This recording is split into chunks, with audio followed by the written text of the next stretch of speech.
Hey everybody, we're live at the Hive for episode 31, World Cup edition. That's just a bit of a lie because we haven't actually done anything at all to do with the World Cup. It just crossed my mind. I'm Dan Adelko. I'm Courtney Castle. And I'm Kristen Mason. It's Kristen's premiere episode with us here on Live at the Hive, so we're welcoming her to the live stream today.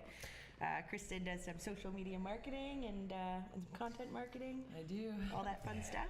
So, Kristen, are you nervous at all today? A little bit, I won't lie. So what we'd like everybody to do that's watching is actually come on down to the tannery and just come sit right in front of Kristen. Great. Or if you can't, show Kristen a little love and give us a like and drop her a hey in the comments. There we go. It's all good, Kristen. It's just pretend. There's really it's nothing. It's Hal, the little computer who looks like that. And we're good. Yeah, since we have our social media expert with us today, so we're going to be talking about some social media marketing with you guys and media networks and lots of fun stuff like that. Absolutely. So we're super excited. And if you're not watching, World Cup games in soccer right now, then hopefully you're watching us. Actually, I don't know if there's any on right now because Russia's just 11 hours or 10 hours. It's all usually like 8 a.m. 7 a.m. type thing. Yeah, Alex and Justin were telling me about 8 a.m. Yeah, watching 8 a.m. games this week, and I was like, all right. Yeah, a few years ago when I lived in Vancouver, I can't remember where it was, but it was a ridiculous time change as well. They're like 6 a.m., 5 a.m. games, stuff like that. Crazy. Yeah. But no, good topics this week because obviously social media is, the current state of the internet. For a lot of people, I think it's confusing because of the pace at which social media changes and moves, which is incredibly fast, and also just the impact on business. I think really that's kind of one of the things to focus on. It's a little bit different than if you're an influencer or a celebrity or a musician. I think it's more challenging for businesses to really, kind of gain that voice without using it as basically a billboard. Yeah. For sure, yeah. And I think that a lot of people, maybe 4 years ago or so, the conversation was more so why you should use social media and convincing people to use it and invest in it. Mm-hmm. And now it's more so how. Okay, I understand I need to be on Facebook or LinkedIn or whatever for my business, but how do I do it? How is it done without just posting content randomly that seems like it's on brand for you, but not actually seeing any results from it? So we kind of just wanted to walk you through a program that Kristen and I have been working on for over a year now, actually with one of our favorite clients. And they actually have several venues, restaurant and wedding venues in Southern Ontario. And basically they have a social media manager or a person who's leading the project at each of these venues. So the question that was kind of presented to our team is, how do you kind of corral that kind of a strategy with multiple locations, multiple people who have varying levels of marketing and social media savviness? And really, how do you make sure that you're actually funneling that into growth and qualified growth too? 10,000 social followers is great, but if they don't produce any sort of business for you or provide any value, then that's kind of a strategy that's fallen dead. Yeah, I think the interesting thing about this group is as a larger group with, I think 8 or 9, they're high-end venues. I would call all of them high-end. Some of them aren't physically large, but they're very unique in Southern Ontario. So they've got a lot of great content. They've got a lot of beautiful images and videos.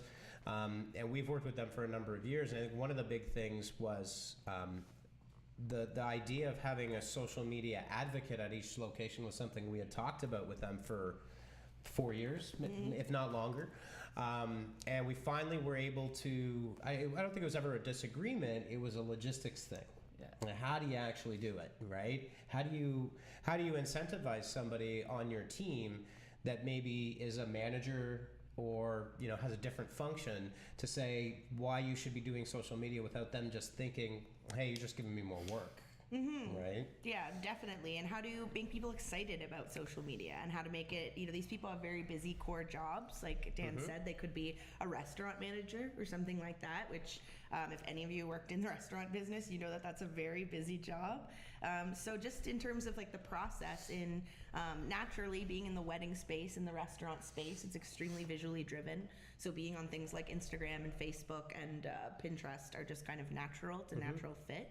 But what is the actual strategy when there are so many people doing it, and how does that come together? Yeah, and also tactically, how do you get a team that's, again, as Courtney said, whether it's a wedding or whether it's a restaurant, during a dinner rush, that's not necessarily the best time where I think someone would be thinking of social media.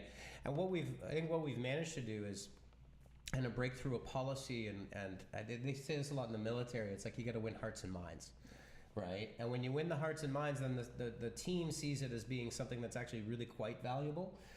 Luckily, social media has become so pervasive that I think a lot of people do see it as being valuable. And I'll just run over some of the core metrics from the last, say, 5 months. There's been some really excellent, like really awesome growth. And obviously without getting into specifics, but with a slower posting schedule actually than the previous 5 months, the follower count has basically doubled, which is amazing.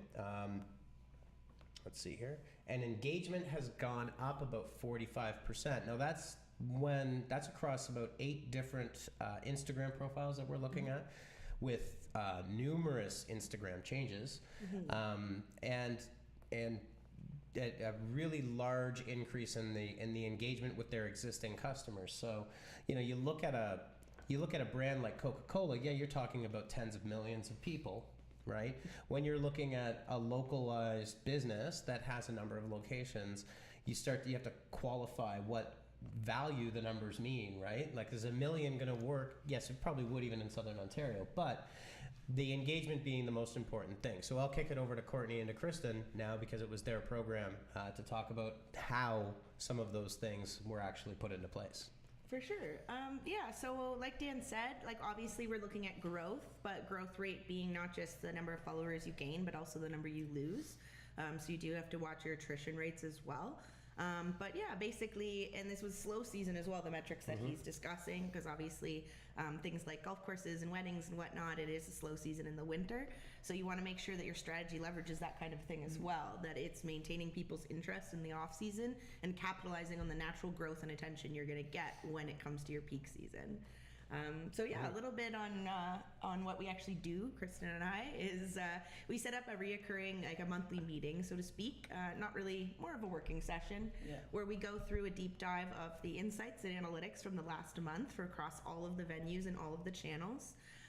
We always provide that to the team. They're probably, whether or not they have the time to go through it in depth, that's what we do for them. We do that kind of heavy lifting and sifting through the data, and pulling together the key metrics that really matter. So, for example, a couple metrics that we've been really focusing on are the video to photo ratio of posting on Facebook and Instagram. So some metrics that are a little more hidden and a little less obvious than the basic growth and engagement, which are always kind of going to be your KPIs in a social program. But when you're looking really at the nuggets on how to tweak things and how to grow, we're also looking at things like virality rate. So you will have paid and organic traffic on Facebook, which organic is obviously anything you've posted that's just gained natural impressions.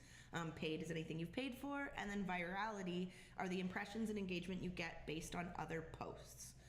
So for example, in the project we're talking about, we have upwards of 6 different Facebook accounts, and then 6 different Instagram accounts that are all working together to build a genuine, natural relationship, and working to engage with one another and share one another's content.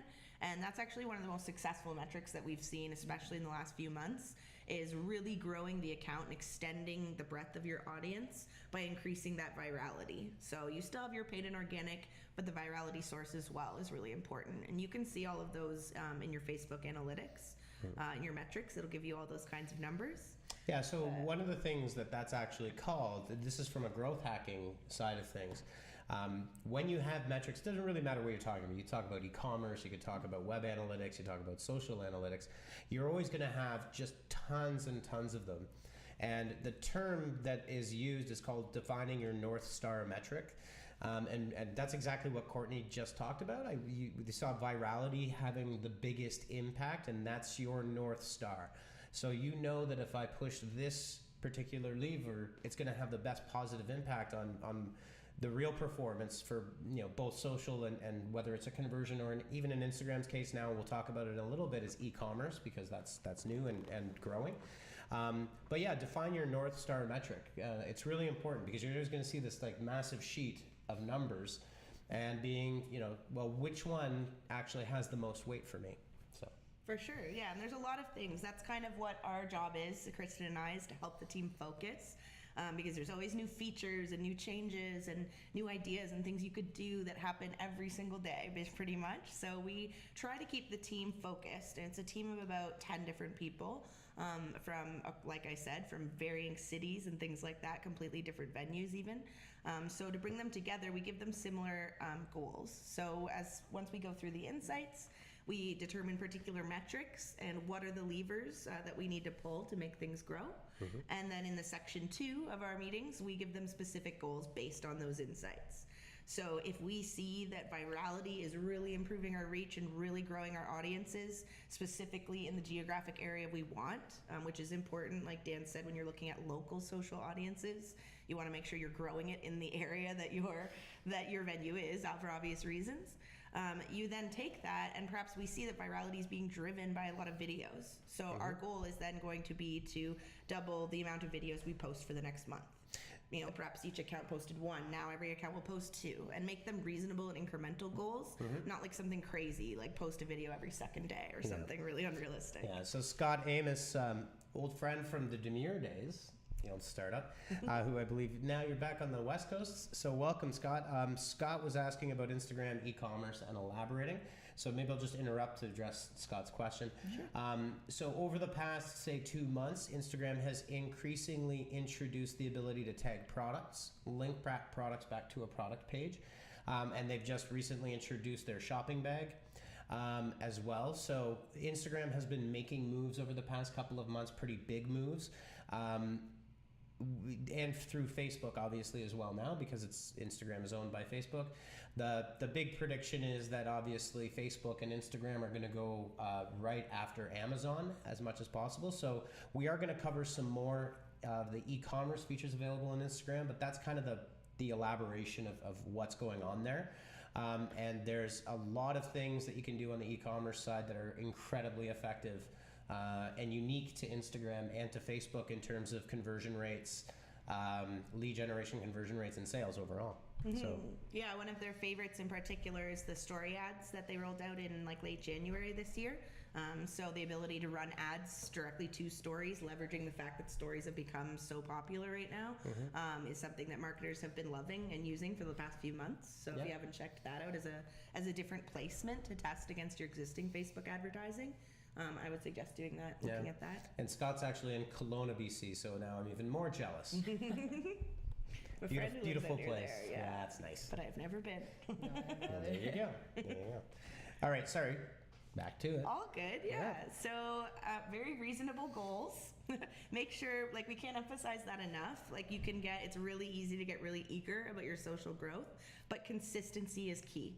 Month after month, we pick 3 goals each month, and it could be something like comment on another venue's posts twice a month. Something small that you can build, and it'll be incremental over time. And if the goal itself, we don't see the reflection in the insights that we wanted, then we alternate for a different goal, and we could sub that out and pivot our strategy on a monthly basis. Mm-hmm. And this is kind of a key to the monthly reoccurring meetings, because social media changes all the time. Instagram rolled out at the end of last month, beginning of this month, rolled out their new algorithm. So as you don't really have time to pivot probably every single day or anything like that, but once a month at least, we look at that kind of thing as well. What's a new feature that we could leverage in our strategy? What's a change that's happened in the algorithm, and how could we combat that? So just for example, we walked them through the most recent algorithm change, in which the algorithm is driven more by behavior than time, like chronological. So one of the key things that people have suggested is tagging accounts and requesting UGC, or user-generated content. So you can see, as a wedding venue or a restaurant, for example, people are coming to your place all the time. They're probably taking photos of their food, as a lot of people do nowadays. You want them to post that to social media and tag you in it. And the fact that they've tagged you in a photo is a symbol to the Instagram algorithm that you have a relationship with this person, and it's real, and they're not just a follower of yours. Mm-hmm. So that is something that's I would definitely encourage looking at integrating into your strategy. Mm-hmm. Yeah, for sure. I think one of the other important things, and this is a little bit, this is actually relatively new, but there's been talk of it in the last year or so, is really that the notion of the newsfeed is dead. or dying, and it actually is. So if you're not entirely sure, Instagram, the news feed would be the normal post that you would see streaming on Instagram. On Facebook, it's obviously the news feed. Stories, which are actually originally created by Snap, were integrated by Instagram and now integrated into Facebook. You probably see them on the mobile. There's a 3x2 grid of recent stories, and then also, well, that's a featured story, and then there's a listing across the top. The growth rate of stories is basically 2 times the growth of posts. So from a strategic perspective, that's algorithmic. There's gonna be a change in how the whole algorithm works, but it's also staying on top of how people really enjoy interacting with Instagram, and particularly Instagram, and now Facebook. It's a very blurred line. Stories are becoming far more popular than just a standard newsfeed post. So it's like, you see that it's in the news, and what Courtney's doing is just distilling it and saying, okay, what do we do with this? Right? There are features, for example, you can tag other profiles in an Instagram story, leveraging that and people using animations in the videos and having some more fun with it, that kind of thing. For sure. And that's kind of the process that we've gone through, and it's been, like I said, over a year now or so. And as the team gets more comfortable with the strategy and more confident in their execution of it, that kind of frees us up to do other fun tactics that we know, that we've used before, that we know are great for adding that kind of that fuel to the growth, so to speak. So one in particular that Kristen's just going to explain a little more to us was an Instagram takeover that we did at one of the venues that's opening actually today is their very first wedding. All so right. we did a takeover for them specifically focused on Instagram growth, and it went very well. An Instagram takeover, essentially it's just another channel coming in and using your Instagram channel to take over an event, whether it be a tour or a concert or any form of special event. And basically it's like a partnership with our client. We do have the unique opportunity, as said, that we do have six venues, and which includes 5 restaurants, and I believe it works out to 6 Instagram channels. So at that point, we ended up, we did a takeover from the main parent umbrella account, which most people don't recognize, and kind of brought it all together by having every channel share a promotional post about it. And we had a tour walkthrough of a brand new facility. It was great for following. We had great results from it. From a channel that generally, within a month, they usually gain probably around 50 followers. They ended up with just around 200. And they also had over 500, within 3 days, they had over 500 profile visits, as well as their reach gained over 20,000, just about. I'm looking at the numbers now. So, I mean, it was a great success, and it kind of really showed their team different methods they can use, like content. You have to change up your content and keep it original, and it was really great fun test to show them to try new things and see what works and use what you have. Yeah, For sure. it's almost like it would be akin to like a marathon. Right, where you triple the posting rate, and that's all that you talk about on that channel, and you dig deep into it and get people excited. It's really great for events, gets the energy going, and it conveys to your current followers that sense of excitement. And in some of these particular cases, there's construction going on. It's it's kind of an epic venue. Mm-hmm. It's also a historic venue in a small town. So it's got a lot of local attention and PR. So people see that, it gets them very excited to see that this group is actually not just following the letter of the law, but there's kind of this respect for the history of it. So you combine all of those things and then use some of those fun features in the takeover, and it really does kind of amp up that kinetic energy. And as that happens, it's like with Facebook, when you start to get more interactions, your profile is elevated through all of your users' news feeds and streams. For sure, yeah. And aside from the great growth that Kristen described on the channel, that's kind of the main purpose of it was definitely the growth of the Instagram channel. But 2 other kind of side wins as well to that was one that Kristen outlined is that there's a kind of a parent account, and that's part of a branding play. So it makes people more aware that there is a brand that's associated all these venues together. So from a branding perspective, it was valuable to us. And then also, this one venue in particular is a very newsworthy topic right now. And not only does it obviously lend to that and gives them more attention, but it also connects them to the other venues and allows the other venues in the company to also leverage all the attention right now as well. Because, you're not always going to have a grand opening and things like that. So you really have to think that this is something that it's a really valuable piece, and how to make the most of that in your strategy is really important. Because you won't always have one, so you really have to make the most of it. Yeah, I think the other thing, because there were a lot of stories during that takeover as well, and stories, it may seem trivial, but it's actually not, because stories have different levels of interaction, animations, polling, hashtagging, special effects. You can also see that very, very similar to Snap, it's got the filters that you can do it introduces a new level of kind of fun into the whole thing, as opposed to just really what, you can do some other things, but it's just straight up poster and video. It's a lot more down to earth and connected with your audience. Yeah, and Instagram typically, more so than any of the others, is probably the most behind the scenes kind of channel, if you accept Snapchat maybe.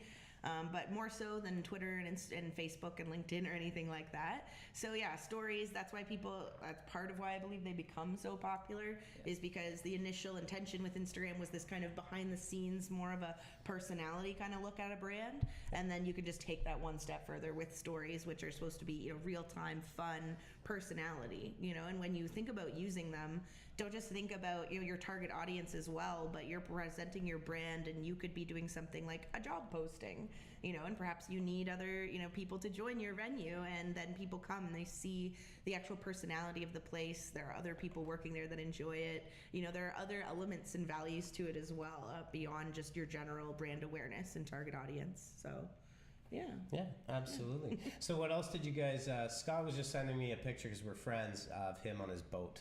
Thanks, Scott. I'm currently sitting in a studio with air quotes. That's cruel, but it is Friday, so maybe you'll be there. Maybe there'll be you tomorrow. Well, someday, not for the next couple of weeks before the move. Oh, right. Don't even want to talk about it. Don't even go into that. Don't even want to talk about the fact my daughter got stung like 30 times by a mosquito and had to spend 4 days in the hospital. Seriously. It's been a week for Dan. Yeah, it's been interesting. Anyhow, I need a boat. So that is just one example of the Instagram takeover. That's just one of several tactics that we've seen successfully implemented.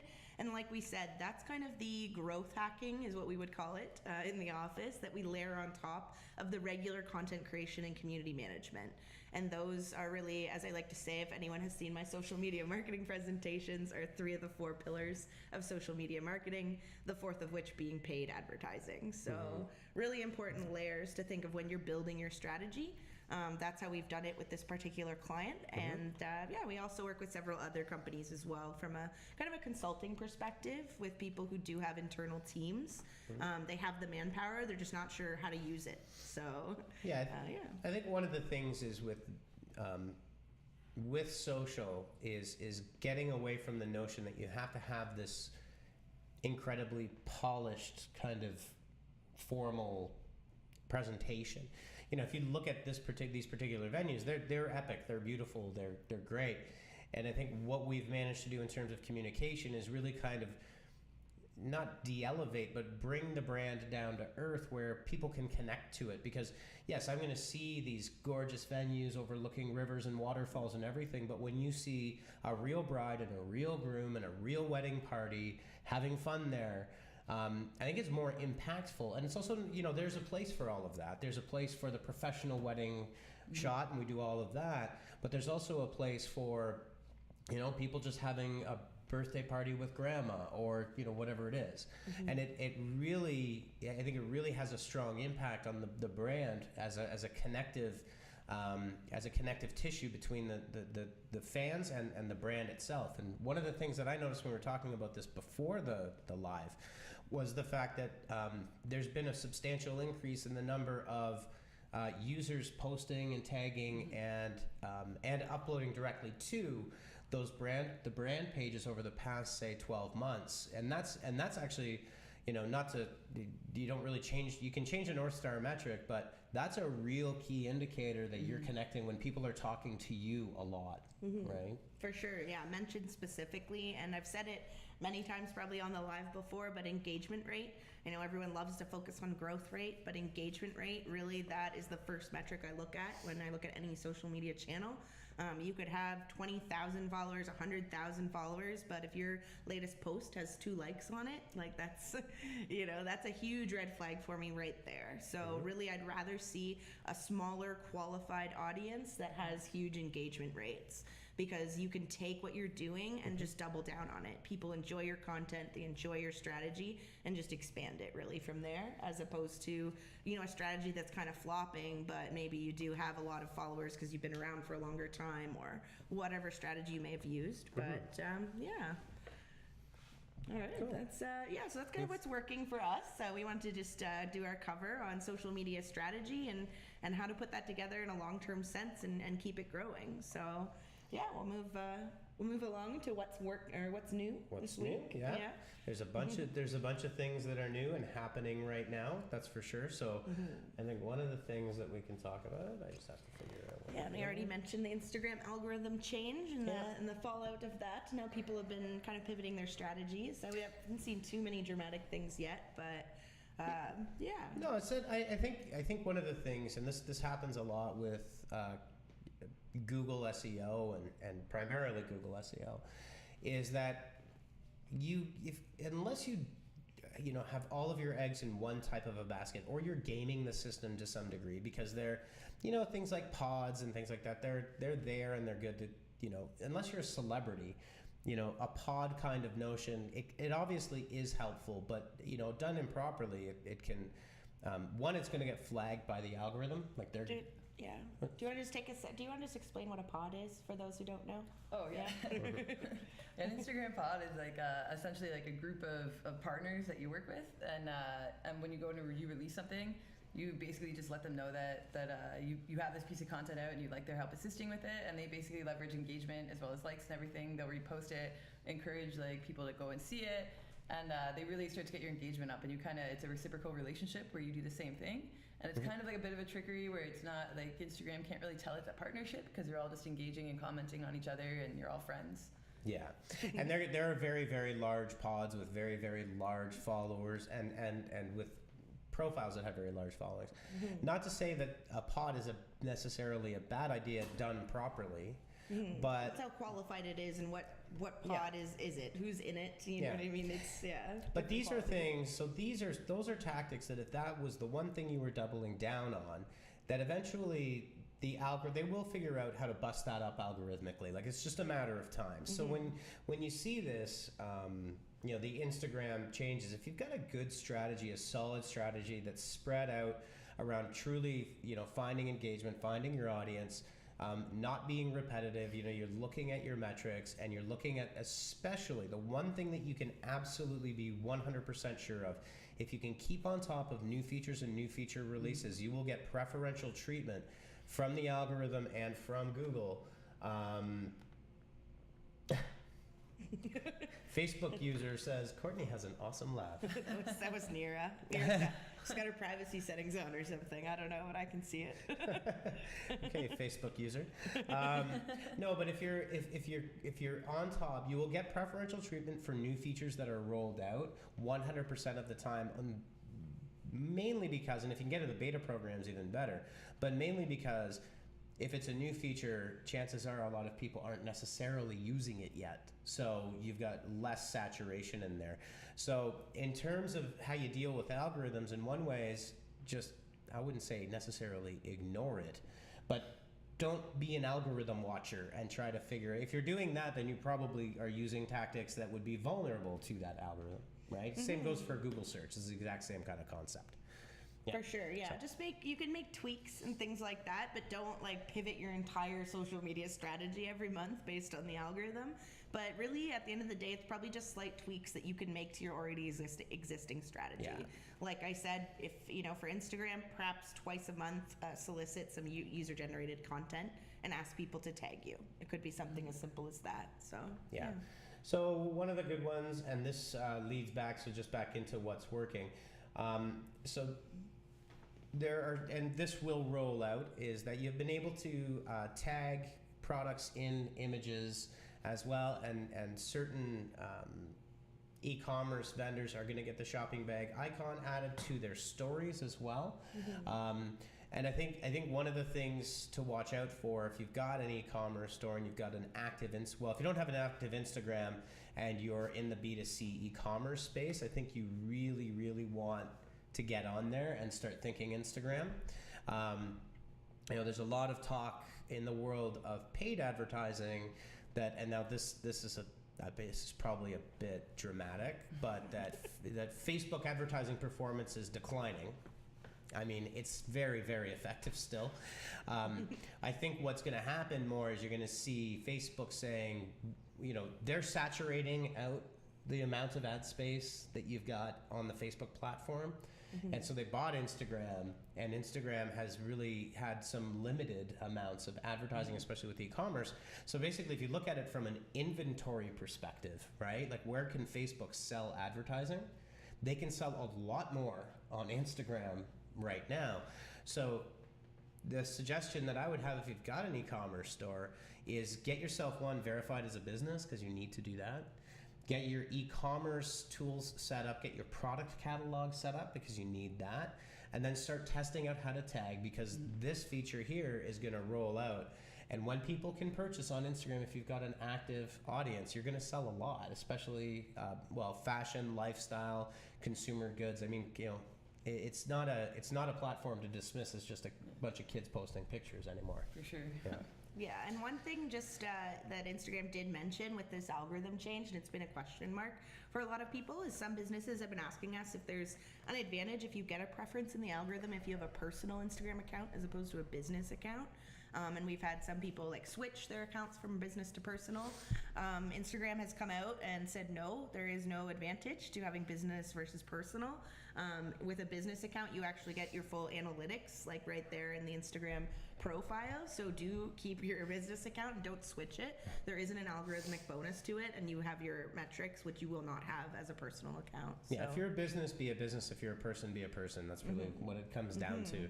It's been a thing. Yes, Instagram had to come out and say okay, people, stop. And I've, especially over the past year, especially dealing in the strictly media world, it's subject to a lot of innuendo, a lot of theories, really that turn into fake news. It's it spreads through that community. Yeah, because the algorithm is their product, right? So they're not going to reveal all their product secrets and be here's exactly how it works. So a lot of it is speculation and through trial and error, experts like us who use it every day. We just know because we've used it how it works. Yeah. And then eventually they kind of own up to some things of it. There's a lot of crackpot theories, for example, in the world of social. One of the biggest crackpot theories that came out over that.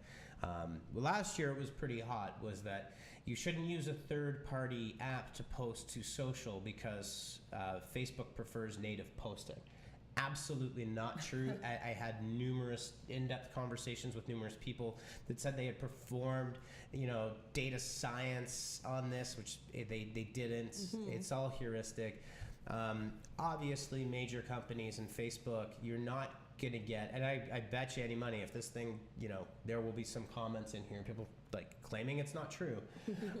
But there's absolutely no empirical evidence to show that using tools like Later or Hootsuite or Buffer or Sprinkler, obviously these are major tools. Facebook is not going to turn around unless it's a major announcement and say don't use a third-party tool. That'd be fairly dirty of Facebook to do to a company like these huge companies like Hootsuite, because they clearly have some sort of friendly partnership with them. They are so ingrained together that it's just to be oh, we've just basically made your platform irrelevant would be pretty mean. It's kind of silly, right? So you got to watch out. You got to watch out for that. The rumors, I read it on the internet, the innuendo. This is do this or don't do that. I mean, really, the way to keep up with it, the only way you can keep up with it is by doing it. And also, Instagram has a blog and a Facebook has a blog. They do tell you what's coming and what's happening. Just as one example, and actually this has been a hot topic. It was a really big topic at F8, the Facebook Developers Conference. And this is I've highlighted a little bit of the some of the other data that's there. So Instagram's reporting 300 million users take advantage of Insta stories every day. Like if that's not enough motivation for you, then I don't know what is. But also it's interesting that they did a user survey and they found that people would like to watch stories for brands that they're interested in to get an insider view of products they like and find out about new products that are relevant to them. So that's, you go behind the scenes, show people how it works, right? Like use the stories for that. And then 33% said they were more interested in a brand after seeing it on Instagram stories. And I think that leads to what we were talking about before, which is just, you're just more relatable. You just seem like, maybe you care about your potential customers because you're talking to them in that story format. For sure, yeah, and especially depending on the brand, depending. It humanizes it, right? Like, you want to speak to a human, not a robot, essentially. Yeah, exactly, or be spoken to, right? Yeah, and like if you're, for example, like we're sitting here in the tannery next to Communitech. If you're like a young, hip kind of like tech company that has this new product, like, do you really want to be like, you know what I mean? Like, you want to demonstrate that's the persona and that's your brand. Is that you're this cool, on the cutting edge of all this kind of stuff. Then why wouldn't you be doing stories? Then why wouldn't you, like have that kind of a persona? Yeah. So keep in mind that like how you use your social media and which channels you use should also reflect your brand. Yeah. And I mean, for anybody in the marketing world, you see someone like Gary Vaynerchuk, for example, or Russell Brunson. He's another one, a big one. They're tripling down on their stuff. I mean, Gary Vaynerchuk has an entire team devoted to simply his story feed. Because it's so effective for him to sell books and do, speaking engagements. He does. Actually, there's an entire branch of VaynerMedia works on the Gary V brand, probably. Oh no, he's got a dedicated videographer. He's got an entire team. He's got a team of copywriters, and then he's got a team of social, and he breaks social down into specific channels, but also into there's a Instagram stories team. He wrote a post, or there was a post about how he broke it down, but I think it's about a team. I want to say, without getting into guaranteeing, I think it's about 12 full time. So if you're really sad that you don't have the posting frequency of Gary Vaynerchuk, don't feel bad unless you got 12 friends that are willing to devote to you full time.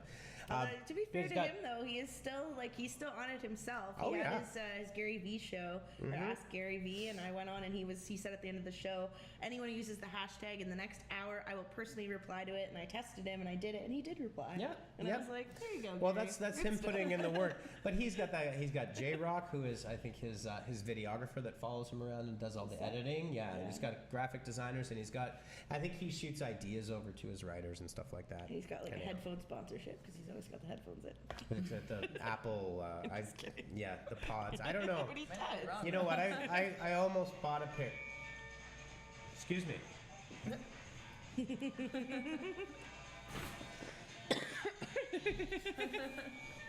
Technical difficulties on the live. But yeah, so basically that was our recap of the what's new for the Instagram e-commerce side of things. Yeah. So obviously kind of across the board, Facebook, with Facebook and Instagram, you are definitely going to see them double down on e-commerce. There's been many kind of hints or breadcrumbs, so to speak, over the last 6 months, including, like we already mentioned, the introduction of Instagram stories, and then your advertisement placement, and then also being able to tag products on Instagram, and then Facebook adding their marketplace and all that kind of jazz. So you can kind of see the groundwork being laid, and I'm going to assume that throughout this year as well, you're going to see some other features and some other promotions and campaigns and things like that around it. Absolutely. Yeah. Sorry about that. That was my Android phone going mental. What else is new? We've got some new Twitter rules for content promotion. Yeah, so as we were kind of just discussing, we just kind of mentioned it, was this whole, what is the effect when you use a third-party tool for your social media? Whether that's Hootsuite for scheduling or something else like that. Like Dan said, for Facebook last year, they kind of got rid of that myth and were like, no, you do not get any bonus points for scheduling directly via Facebook. Although, to a community manager's point, you do get a lot more access to the features, because not all Facebook features are available in Hootsuite. So, that's a good thing in that. Causes you guys a lot of pain sometimes. Yeah, well, especially with some of the updates too. The tagging, right? Yeah. Yeah, you no longer can tag people via Hootsuite, but what's actually come out is Twitter has changed their rules, and so some people use bots or certain sharing platforms to share the exact same piece of content to multiple accounts. So that's kind of what people are talking about in Twitter news right now, and this is kind of just the continued rollout of Twitter trying to qualify and authenticate its users. Yeah. Obviously, last year, I think Dan had mentioned it in our live when this was going on. Twitter had to do a huge cleanup and remove a whole ton of accounts. I don't know, some astronomical number of It was accounts. like 37% of all Twitter accounts were in bot accounts. Yeah, so they basically removed those and removed them all, and they're just trying to clean it up and make it more authentic and make it more valuable, right? And just not have random people following you that are clearly bots, that are not valuable at all, aren't engaging with you. So that's kind of the intent behind this. Everyone seems to be kind of pro, yes, don't post via multiple accounts. I guess that makes sense. It's kind of spammy. But another side to the rule that they've come out with is saying that you can't duplicate a post either. So they're saying that if you do post, perhaps today we made a tweet, we can't make that exact same tweet 2 weeks from now. So that's a little more gray. Some of the developers and things like that have been questioning it and saying, is this really true? Because that's going to be kind of really problematic for bloggers and people like that, who, you write a blog post, you are naturally going to share it more than once. So the parameters on if it's the same link, does it matter? Is it only if it's the identical same tweet? So it's more of like a duplicate content play, like on Google. Yep. That part of it is a little unsure. We're going to see how that rolls out.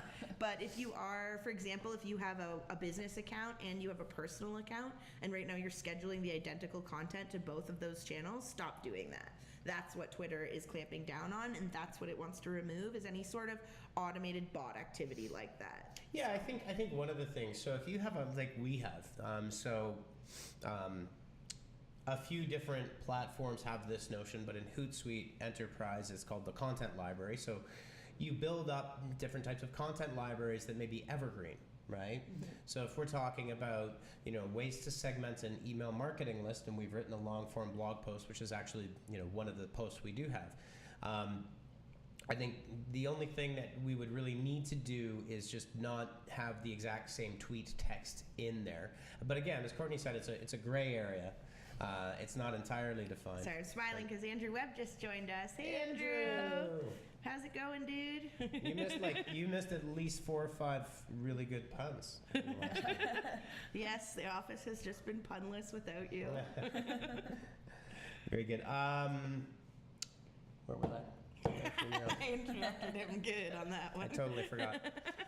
We're talking No. So Yeah. you can still load up your content library and create a content library of your evergreen content and your infographics and things that are not necessarily 100% timely. And then when you're scheduling, try to find a different angle or a different take on it. And really, I think a lot of this particular piece of news has to do with more spam style tools. There was a tool called DLVR.it. They're a little unscrupulous in terms of, how effective it would be and everything else. Yeah, we're not talking about the qualified platforms like Hootsuite and Falcon and things like that. We're talking about, more like bot tools that are used on Twitter and things like that. That can be questionable depending on how well they're used. But that's all. To Dan's point, I think it's just encouraging that you customize your content. If you also have any sort of automation that, when you post to Facebook, it automatically posts to Twitter, and things like that, vice versa, they're also kind of clamping down on that kind of thing. Yeah, and just as a side point about that, please don't ever do that. Don't take one message and post it to LinkedIn, Twitter, Facebook, Quora.